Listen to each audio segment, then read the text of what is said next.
Bismillahirrahmanirrahim. Assalamu alaikum. I am Qasim Ali, Senior Subject Specialist Chemistry at Regional Public School and Inter College Sahiwal.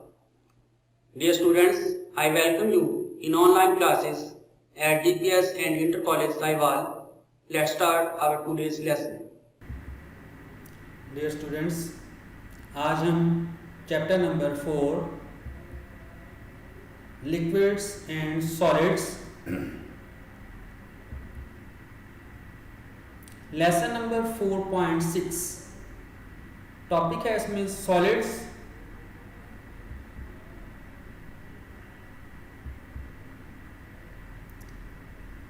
Learning objectives of today's lesson are types of solids and properties of crystalline solids. आज का lesson start करने से पहले आपको previous knowledge revise करना चाहूँगा। Previous lessons में हम चैप्टर नंबर 3 गैसेस जो पढ़ चुके हैं, जिसमें हमने 2 स्टेट्स ऑफ मैटर्स जो डिस्कस की थी, जिसमें था गैसेस और उसके साथ था प्लाज्मा स्टेट। चैप्टर नंबर 4 में 2 स्टेट्स ऑफ मैटर जो अब डिस्कस होंगी, जिसमें फर्स्ट पार्ट आप पढ़ चुके हैं लिक्विड्स, सेकंड पार्ट जो अब स्टार्ट होगा जो है सॉलिड्स का। तो सॉलिड्स हम स्टार्ट करेंगे, जिसमें उसकी टाइप्स और फिर उनमें से प्रॉपर्टीज ऑफ क्रिस्टलिन सॉलिड्स जो डिस्कस करेंगे। पहले मैं आपको यहाँ पे ये बता दूं सॉलिड्स जो होते क्या हैं।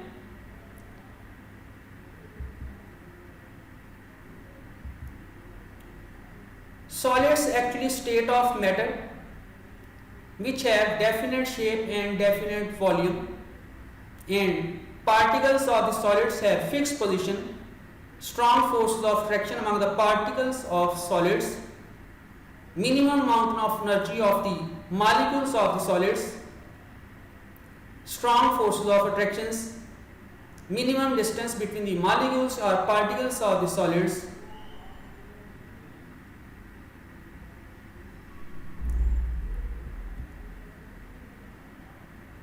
introduction. Solids are those substances which are rigid, hard, have definite shape and definite volume. The atoms, ions and molecules that make up a solid are closely packed. It means particles have close packing. There are minimum distance among the particles and have strong forces of attraction, minimum amount of energy of the molecules. They are held together by strong cohesive forces. Cohesive forces कौन सी होती हैं? Cohesive forces means the forces वो forces हैं जो molecules को आपस में जोड़े रखती हैं, जो उनको इकट्ठा रखती हैं, जोड़े रखती हैं, जिसकी वजह से particles जो है वो fixed position पे जो है वो मौजूद रहेंगे। The constituent atoms, ions or molecules of solids cannot move at random.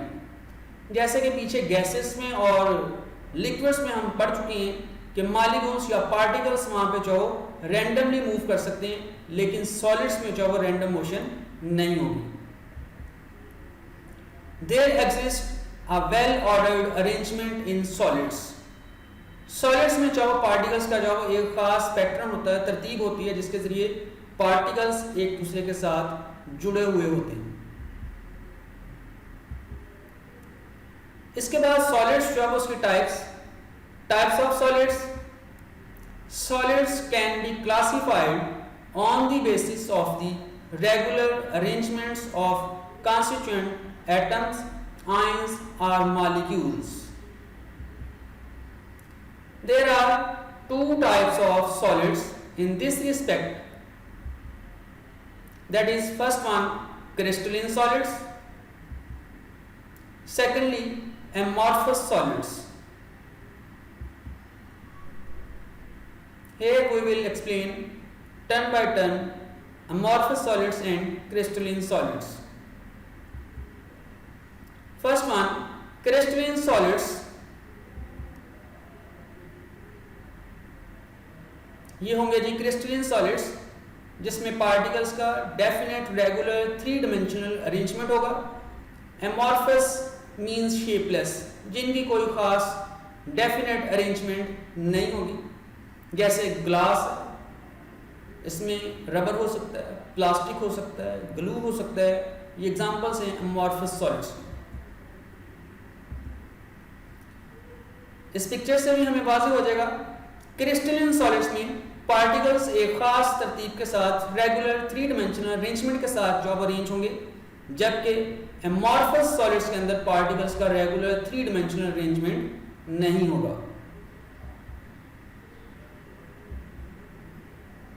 First one, crystalline solids, those solids in which atoms, ions or molecules are arranged in a definite 3-dimensional pattern are called crystalline solids। जिसमें particles एक खास तरतीब के साथ जुड़े हुए होंगे उनको हम बोलेंगे crystalline solids। This recurring regular geometrical pattern of structure extends 3 dimensionally। 3 dimension से जो ये अरेंज होंगे।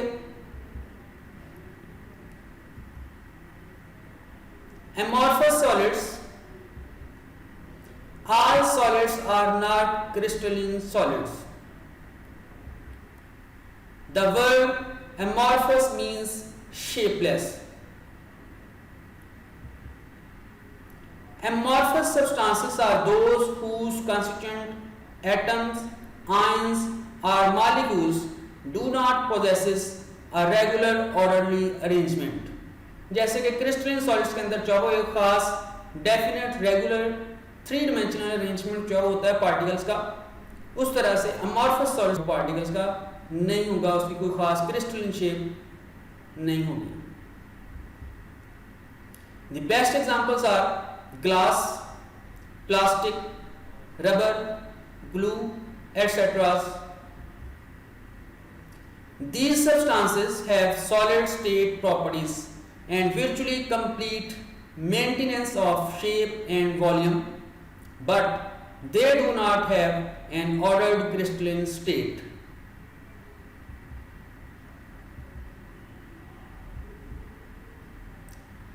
A long range regularity does not exist in amorphous solids, but they can possess small region of orderly arrangements। Crystalline solids की तरह amorphous solids में regular 3 dimensional arrangement पूरे solid में नहीं हो सकता, लेकिन कुछ पार्ट जो है उसमें उसका ऑर्डरली अरेंजमेंट जो हो सकता है। वो पार्ट जहां पे उसके पार्टिकल्स ऑर्डरली अरेंज होंगे वो पार्ट कहलाएगा उसका क्रिस्टलाइड्स। These crystalline parts of otherwise amorphous solids are known as crystallites। Amorphous solids don't have sharp melting points. That is why particles of glass soften over a temperature range and can be molded and blown into various shapes। They do not possess definite heat of fusion. जैसे crystalline solids में होता है उनका sharp melting point होता है, उनका जो वो खास एक पर्टिकुलर हीट ऑफ फ्यूजन होती, उसी तरह से यहाँ पे जो वो अमॉर्फस सॉलिड्स के अंदर जो वो उनका कोई शार्प मेल्टिंग पॉइंट नहीं होगा और जो वो उनकी कोई डेफिनेट हीट ऑफ फ्यूजन नहीं होगी, बल्कि एक टेम्परेचर रेंज होगी जहाँ पे वो जो सॉलिड सॉफ्ट होना शुरू हो जाएगा, कंप्लीटली मेल्ट नहीं होगा। इसी तरह से ग्लास जो है वो उसको आप हीट करते हैं तो वो कंप्लीटली लिक्विड की फॉर्म में कन्वर्ट नहीं होता, सॉफ्ट होना शुरू होता है और एक खास टेम्परेचर रेंज पे जो वो सॉफ्ट होता रहता है, हाई टेम्परेचर पे जाके वो लिक्विफाइड होता है। तो ऐसे सॉलिड्स जो है वो कहलाते हैं एमॉर्फस सॉलिड्स। ग्लास को जो लिक्विड को सॉलिडिफाई करते हैं हम उसको बोल देते हैं सूडो सॉलिड या उसको बोलते हैं सुपर कूल्ड लिक्विड। इससे पहले प्रॉपर्टीज ऑफ क्रिस्टलाइन सॉलिड्स पढ़ी, ये बात आपको बताता जाऊं कि जितने भी क्रिस्टलाइन सॉलिड्स हैं इनको हम कन्वर्ट कर सकते हैं एमॉर्फस सॉलिड्स में। क्योंकि क्रिस्टलाइन सॉलिड्स में होता है उसका regular 3 dimensional arrangement. Amorphous solids को जब हम हाई टेम्परेचर पे हीट करके मेल्ट करते हैं, मेल्ट करने के बाद जब हम उसको कूल डाउन करके सॉलिड्स में कन्वर्ट करते हैं, अगर हम उसकी स्लो कूलिंग करेंगे तो वो क्रिस्टल्स की फॉर्म में जो है वो अरेंज हो जाएंगे पार्टिकल्स। लेकिन अगर उसकी रैपिड कूलिंग करेंगे तब पार्टिकल्स को टाइम नहीं मिलेगा कि वो अपनी पार्टिकुलर पोजीशन पे जाकर जो है वो अटैच हो जाएं और वो क्रिस्टलाइन शेप जो है वो अटेन कर सकें, तब वो जो है वो कन्वर्ट हो जाएंगे एमॉर्फस फॉर्म में। तो इस तरह से हम क्रिस्टलाइन सॉलिड्स जो है वो उसको कन्वर्ट कर सकते हैं एमॉर्फस सॉलिड्स में। आइए अब पढ़ते हैं properties of crystalline solids. First one, geometrical shape. Secondly, melting point, cleavage plane. उसके बाद anisotropy, symmetry, habit of crystal, isomorphism, polymorphism, allotropy और लास्ट पे है इसमें transition temperature. First one generally geometrical shape, उसके बाद होगा इसका मेल्टिंग पॉइंट, फिर है उसमें क्लीवेज प्लेन, उसके बाद है एनाइसोट्रॉपी, उसके बाद है उसमें सिमेट्री, फिर है हैबिट ऑफ क्रिस्टल, उसके बाद आइसोमॉर्फिज्म, पॉलीमॉर्फिज्म, एलोट्रॉपी और ट्रांजिशन टेम्परेचर। इनको हम टर्न बाय टर्न जो है वो एक्सप्लेन करेंगे। पहले उसमें सबसे पहले जो है वो geometrical shape. All the crystalline solids have a definite distinctive geometrical shape due to definite and orderly arrangement of atoms, ions or molecules in 3-dimensional space. कि क्रिस्टलाइन सॉलिड्स में पार्टिकल्स का एक रेगुलर 3-dimensional अरेंजमेंट होता है जिसकी वजह से एक खास उसका ज्योमेट्रिकल पैटर्न होगा या उसको बोलेंगे उसकी जो ज्योमेट्रिकल शेप होगी। For a given crystal the interfacial angles at which the surfaces intersect are always the same no matter in which shape they are grown। कि किसी भी पर्टिकुलर क्रिस्टल के लिए जो उसके इंटरफेशियल एंगल्स होंगे जो एक दूसरे को एक खास एंगल पे जो कट करते हैं वो कभी भी चेंज नहीं होंगे। बेशक आप उसको फाइन पाउडर की फॉर्म में जो वो ग्राइंड कर दें, लेकिन उसके जो वो इंटरफेशियल एंगल्स जो है वो सेम रहेंगे, उसका ज्योमेट्रिकल शेप जो वो सेम रहेगा। The faces and angles remain characteristic even when the material is ground to a fine powder.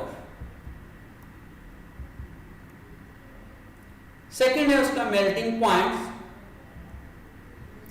Crystalline solids have sharp melting points and can be identified from their definite melting points. For example, melting point of NaCl is 801 degree centigrade. यहां यह बात आपको बता दूं कि organic analysis के अंदर जब हम किसी भी कंपाउंड को या ऑर्गेनिक में साल्ट्स को आइडेंटिफाई करते हैं तो उनको जब फाइनल जॉब हम कर देते हैं कि ये गिवन कंपाउंड जो वो XYZ कोई भी होगा, तो उसके लिए जो हम उसको फाइंड करते हैं मेल्टिंग पॉइंट। मेल्टिंग पॉइंट से फिर डाटा में जो वो देखा जाता है कि ये कौन से कंपाउंड के साथ जो है उसका मेल्टिंग पॉइंट जो है मैच करता है। इस वजह से हम कंपाउंड्स को आइडेंटिफाई करने के लिए जो उसका मेल्टिंग पॉइंट यूज करते हैं। उसके बाद है cleavage plane. Whenever the crystalline solids are broken, they do so along definite planes। जब भी किसी क्रिस्टल को तोड़ना होता है तो खास डायरेक्शन में उसको जो खास प्लेन में तोड़ा जाता है। वो प्लेन, वो साइड जहां से उसको आसानी से तोड़ा जा सकता है वो कहलाता है उसका क्लीवेज प्लेन।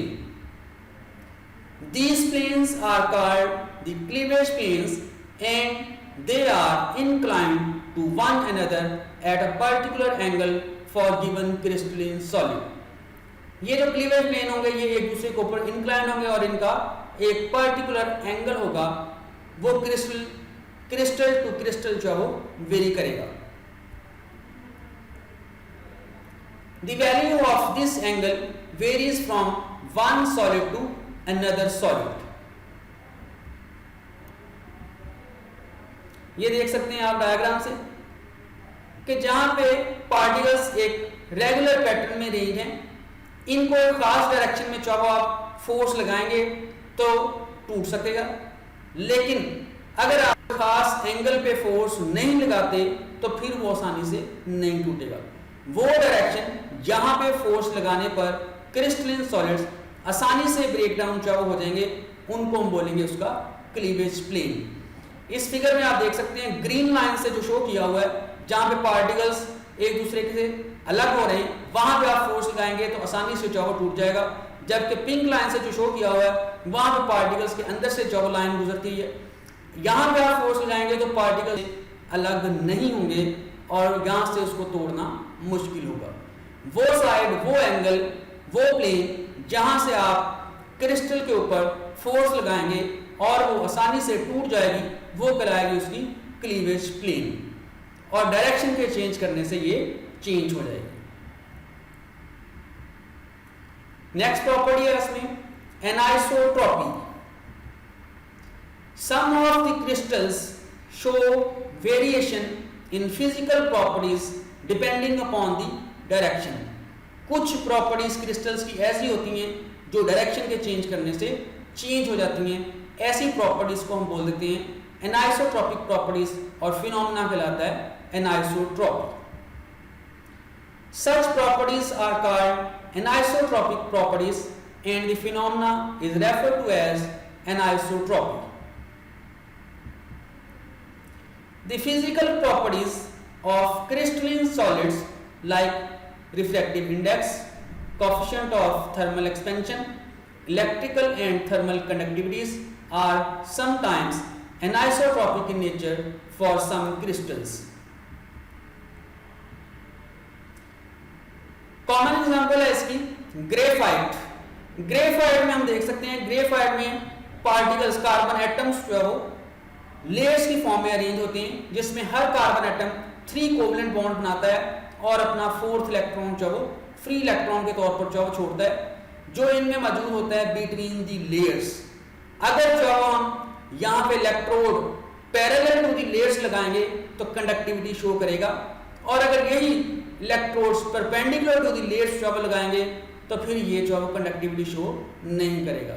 तो ये प्रॉपर्टी जो डायरेक्शन के चेंज होने से चेंज हो जाती हैं, ये कहलाती हैं उसकी एनाइसोट्रॉपिक प्रॉपर्टी, और फिनोमेना कहलाता है ये एनाइसोट्रॉपी। इसमें अगर electrodes parallel to the layers लगाएंगे तो फिर ये जो है आसानी से कंडक्टिविटी शो करेगा, और अगर यही इलेक्ट्रोड्स इन लेयर्स के ऊपर परपेंडिकुलर लगाएंगे तो तब ये जो है कंडक्टिविटी शो नहीं करेगा।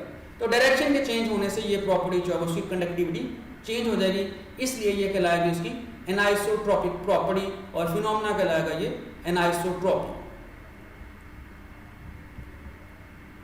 The variation in these properties with direction is due to fact that the orderly arrangement of the particles in crystalline solids is different in different directions. For example, electrical conductivity of graphite is greater in one direction than in another. जैसे कि अभी discuss किया है कि parallel to the layers जो है वो conductor होगा, जबकि परपेंडिकुलर टू द लेयर्स जो है वो non conductor.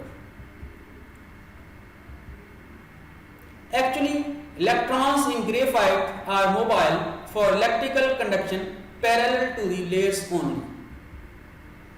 Therefore, its conductivity in this direction is far better than perpendicular to the other direction. Similarly, cleavage itself is an anisotropic behavior. इसी तरह से क्लीवेज जो है वो भी एनाइसोट्रॉपिक प्रॉपर्टी है, क्योंकि डायरेक्शन के चेंज करने से वो भी चेंज हो जाती है। उसके बाद है next symmetry. The repetition of faces, angles और edges when a crystal is rotated by 360 degree along its axis is called symmetry. जब किसी भी चाहो चीज को, क्रिस्टल को रोटेट करते हैं 360 डिग्री पे, वो वापस अपनी ओरिजिनल फॉर्म में आ जाएगी, तो फिर वो कहलाएगी उसकी सिमेट्री। जॉन से एक्सिस में घूमेगा वो उसका कहलाएगा एक्सिस ऑफ सिमेट्री। जॉन से प्लेन में घूमेगा वो कहलाएगा उसका प्लेन ऑफ सिमेट्री। और जॉन से सेंटर पे घूमेगा वो कहलाएगा उसका centre of symmetry. This is an important property of the crystal, and there are various types of symmetry elements found in crystal like center of symmetry, plane of symmetry and axis of symmetry. John से centre में घूमेगा वो उसका centre of symmetry, और जॉन से plane में घूमेगा वो कहलाएगा उसका प्लेन ऑफ सिमेट्री, और जॉन से एक्सिस में घूमेगा क्रिस्टल वो कहलाएगा उसका axis of symmetry.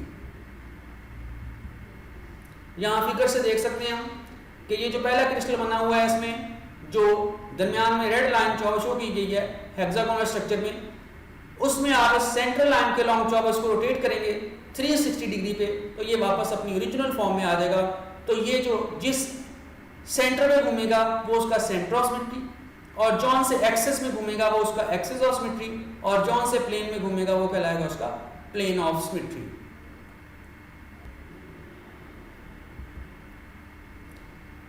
Next, number 6, habit of a crystal. The shape of a crystal in which it usually grows is called habit of a crystal. Crystals are usually obtained by cooling the saturated solution or by slow cooling of the liquid substance. These are formed by growing in various directions. If the conditions for growing a crystal are maintained, then the shape of the crystal always remain the same.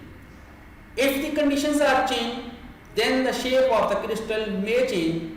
For example, a cubic crystal of NaCl becomes needle-like when 10% urea is present in its solution as an impurity.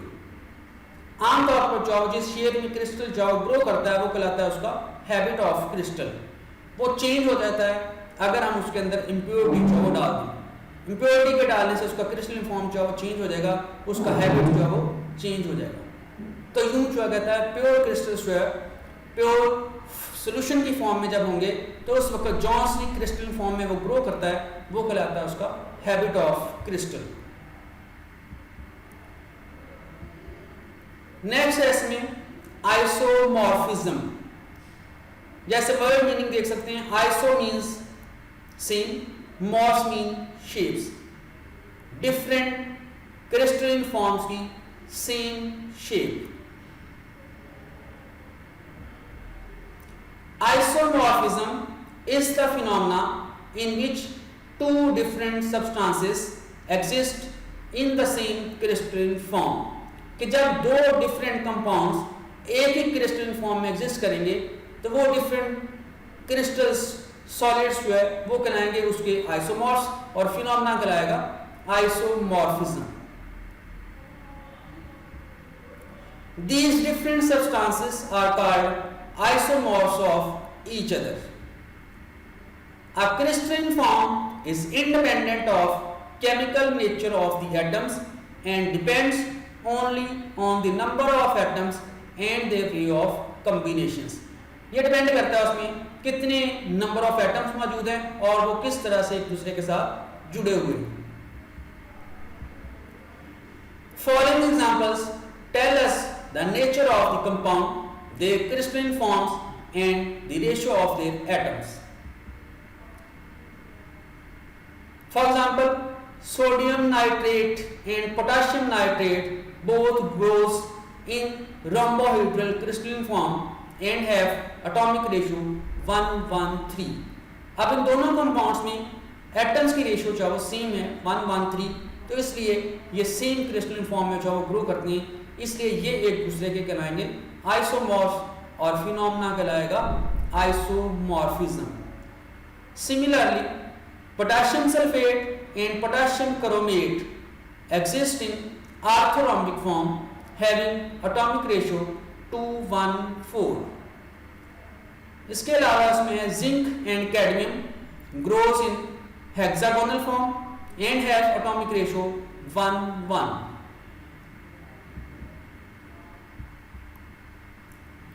इसके बाद है polymorphism. Poly का मतलब ज्यादा, morph mean shapes. जब एक ही compound दो different crystal form में एग्जिस्ट करता है तो उसको हम बोलेंगे पॉलीमॉर्फ और फिनोमेना कहलाएगा पॉलीमॉर्फिज्म। डेफिनेशन देखते हैं इसकी। Polymorphism is a phenomena in which a compound exist in more than one crystalline form. That compound which exists in more than one crystalline forms is called as polymorph या polymorphic, and these forms are called polymorphs of each other. इसमें examples के तौर पर substance silver nitrate और इसकी crystalline forms हैं rhombohedral और आर्थोरोम्बिक। अब सिल्वर नाइट्रेट जो दो क्रिस्टलाइन फॉर्म में एग्जिस्ट करता है, रोम्बोहेड्रल फॉर्म और आर्थोरोम्बिक फॉर्म, ये दोनों फॉर्म्स उसकी जो पॉलीमॉर्फ्स कहलाती हैं और फिनोमेना कहलाएगा ये polymorphism. Similarly calcium carbonate exist in two crystalline forms, that is trigonal and orthorhombic. These forms are polymorphs of each other and the phenomena is called as polymorphism. Next property है इसकी allotropy. आइए definition देखते हैं। Existence of an element in more than one crystalline form which have same chemical properties but different physical properties are called as allotropes and the phenomena is called as allotropy. For example, carbon, silver और tin etcetera ये show करते हैं phenomena of allotropy.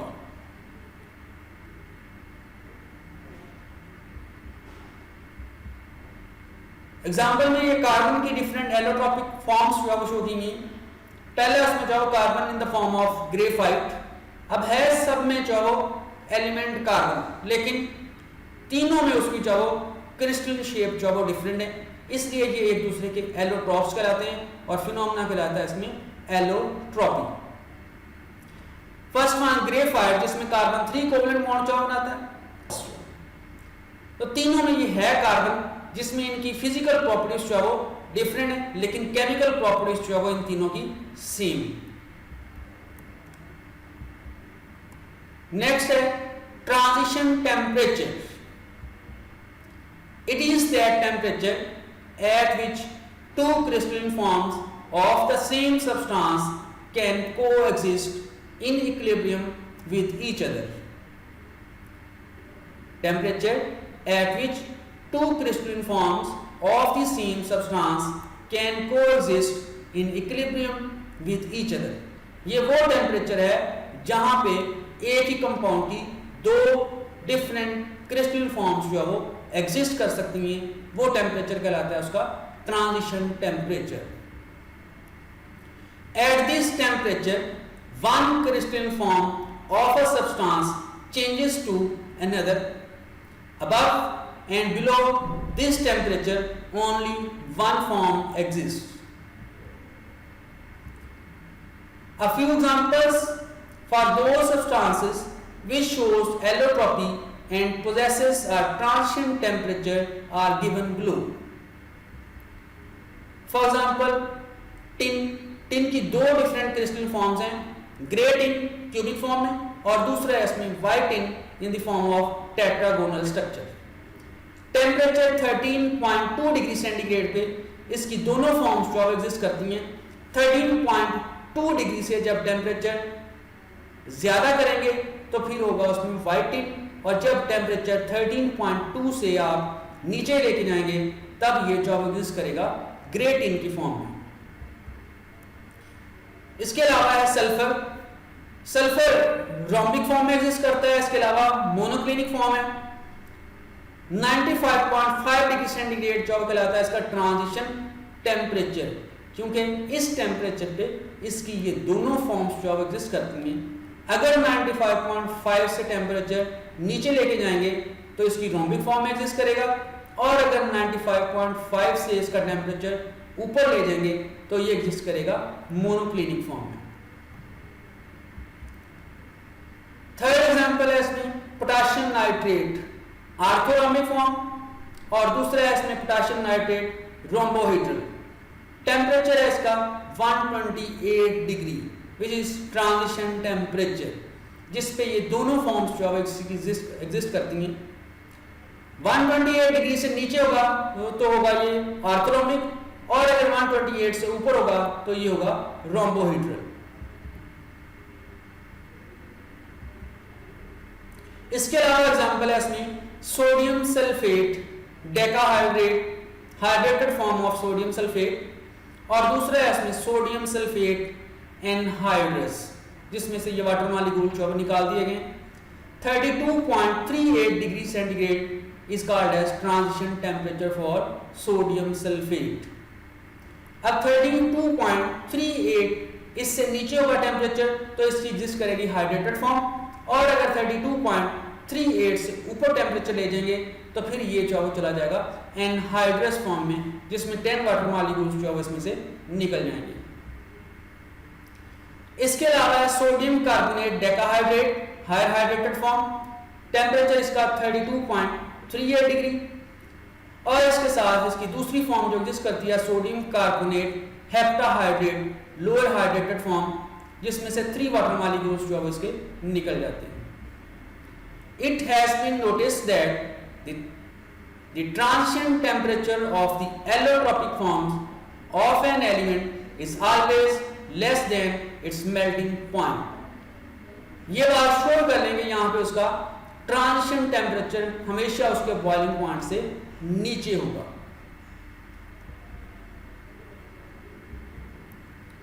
Recapitulation, आज हमने lesson में जो पढ़ा है उसमें पहले इंट्रोडक्शन था सॉलिड्स का, उसके बाद types of solids. Types of solids के साथ हमने 2 टाइप्स उसकी देखेंगी, क्रिस्टलिन सॉलिड्स और दूसरा था उसमें एमॉर्फस सॉलिड्स। इसके अलावा जो हमने पढ़ी है उसमें properties of crystalline solids, properties 10 properties जो हमने पढ़ी है उसकी ज्योमेट्रिकल शेप, मेल्टिंग पॉइंट, इसके अलावा था उसमें anisotropy, symmetry, habit of crystal, और उसके साथ था ये आइसोमॉर्फिज्म, पॉलीमॉर्फिज्म, एलोट्रॉपी और transition temperature.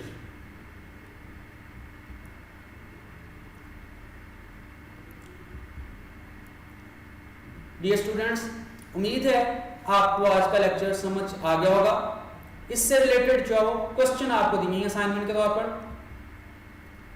First one, explain the following properties of crystalline solids, give 3 examples in each case, that is anisotropy, polymorphism, cleavage, transition temperature, habit of crystal, symmetry, isomorphism and growing of crystal। Second part है इस question का, how polymorphism and allotropy are related to each other, give examples। कि कैसे ये polymorphism और allotropy एक दूसरे के साथ जो रिलेट करते हैं और इसकी एग्जांपल्स जो है आपने देखेंगे। उम्मीद है कि आज के लेसन को आप अच्छी तरह से जो समझ गए होंगे और इसके ये जो असाइनमेंट दी गई हैं आप इसको जो आसानी से सॉल्व कर सकेंगे।